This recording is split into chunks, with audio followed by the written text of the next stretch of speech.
At The Rebel, we've been on the story about Earls Restaurants' decision to abandon Canadian farmers from the very beginning.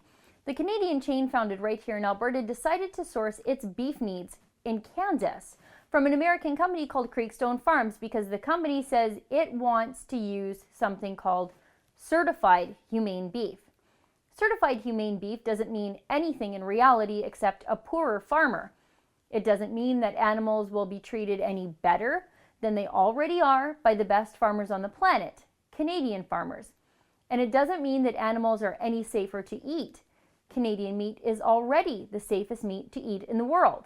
Certified humane is just a trademark that farmers pay ridiculous fees to an American company called Humane Farm Animal Care for the rights to use. That's it. That's all. You can watch my video explaining the whole problem with the made-up certified humane designation at boycottearls.ca. And now, this week, in the face of public pressure and a growing boycott from people like you and me, Earls went into full damage control mode. They released a video saying they are going to start using Canadian beef again. Here. We made a mistake. We should have worked with local ranchers to find product that met our criteria. And I assure you that we're going to do everything in our power to find local ranchers, work with them, and get Canadian beef back into Earls and do it quickly.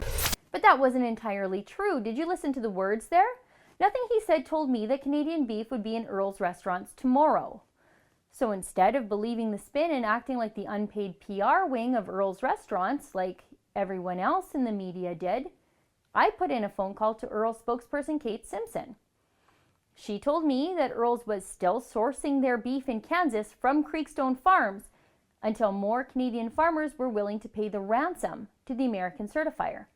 Ransom is my word, not hers. So in reality, Earls is working with Canadian farmers to get them to pay the blackmail fees to Humane Farm Animal Care. Got it.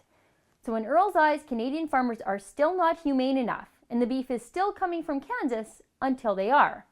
Nothing real has changed except the Earls' media strategy. What a bunch of liars. But like many of you, I knew there was more to this story. I saw all the blogs from the beginning about the method of slaughter at this magical humane abattoir called Creekstone Farms.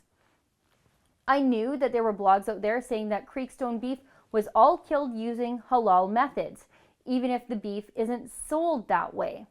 I saw blogs saying that all the cattle were killed this way at Creekstone, even if they weren't being marketed that way. I saw the story in Muslim Eater, a blog for Islamic foodies, saying that Creekstone beef was all killed halal. Muslim Eater had contacted Courtney Every, the marketing coordinator with Creekstone Farms, and she said, and I quote, "All Creekstone Farms cattle are processed in a manner that meets the religious qualifications of halal. However, we only certify it as halal if it is requested by the customer." So Every is saying here that all the meat at Creekstone is killed this way. But I wanted to know for sure, for myself and for you. But let's go back a little. Halal is the Islamic method of slaughtering animals. There are specific ways that this can happen for different kinds of animals, but for the purposes of this video, I'm only going to talk about beef. The killing is done by any sane Muslim. A prayer is said over the animal, and then the animal's throat is slit, usually by hand, from ear to ear and all the way back to the spinal column, but not through the spinal column. I'm going to show you a video of a halal slaughterhouse. If you're even a little bit queasy, please don't watch this because there is no possible way you can unsee it. Here.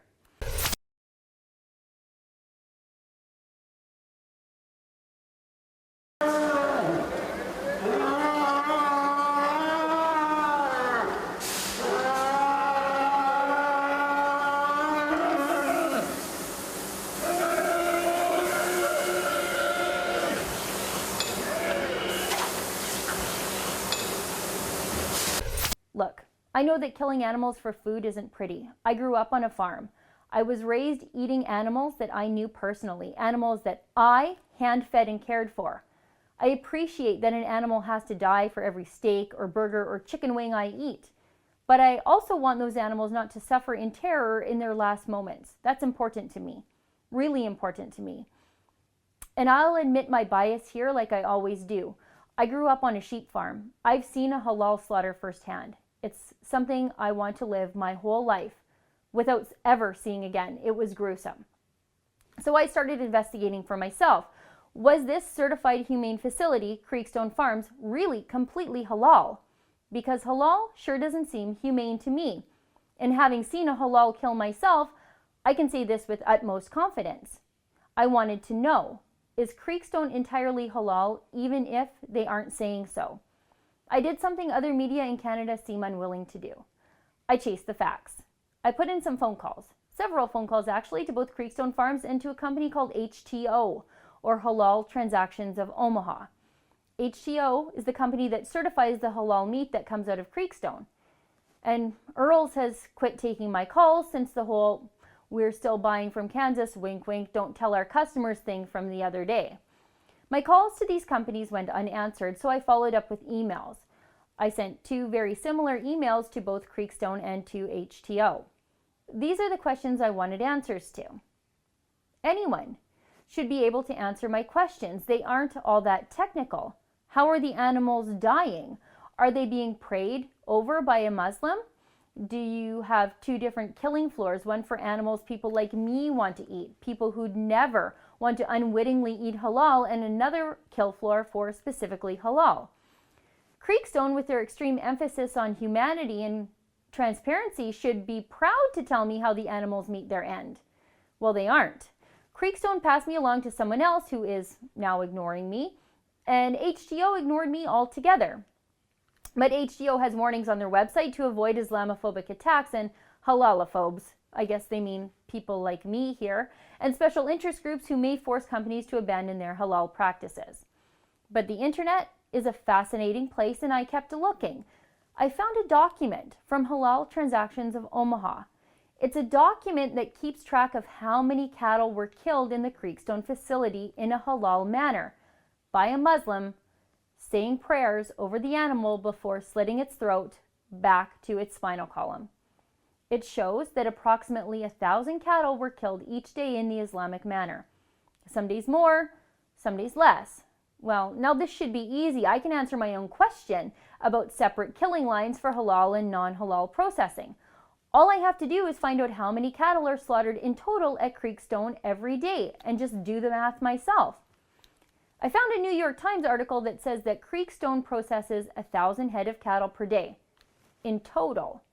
So now that tells me that all the cattle at Creekstone are killed in a halal manner, even if it's not officially certified as being that way.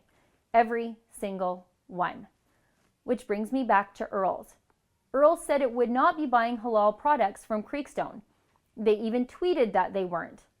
Now we know that can't possibly be true. If 1,000 head of cattle per day are slaughtered at Creekstone and approximately 1,000 head of cattle are killed at Creekstone in the halal manner, there is no possible way that Earls is buying anything other than halal meat from Creekstone.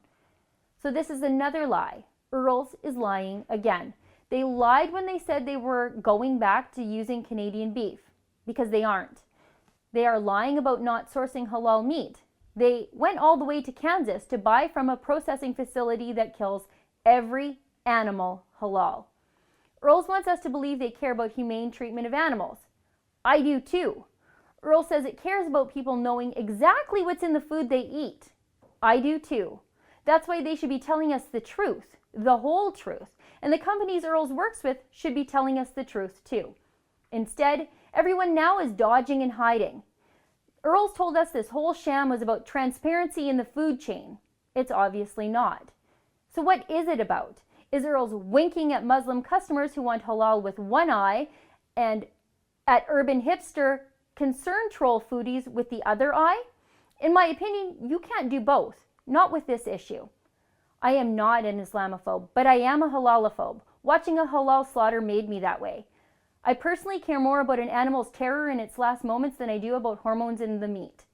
Now, do I have the right to know what's in my food too? Or is Earls saving that right for the people they are currently virtue signaling to? For TheRebel.media, I'm Sheila Gunn Reid.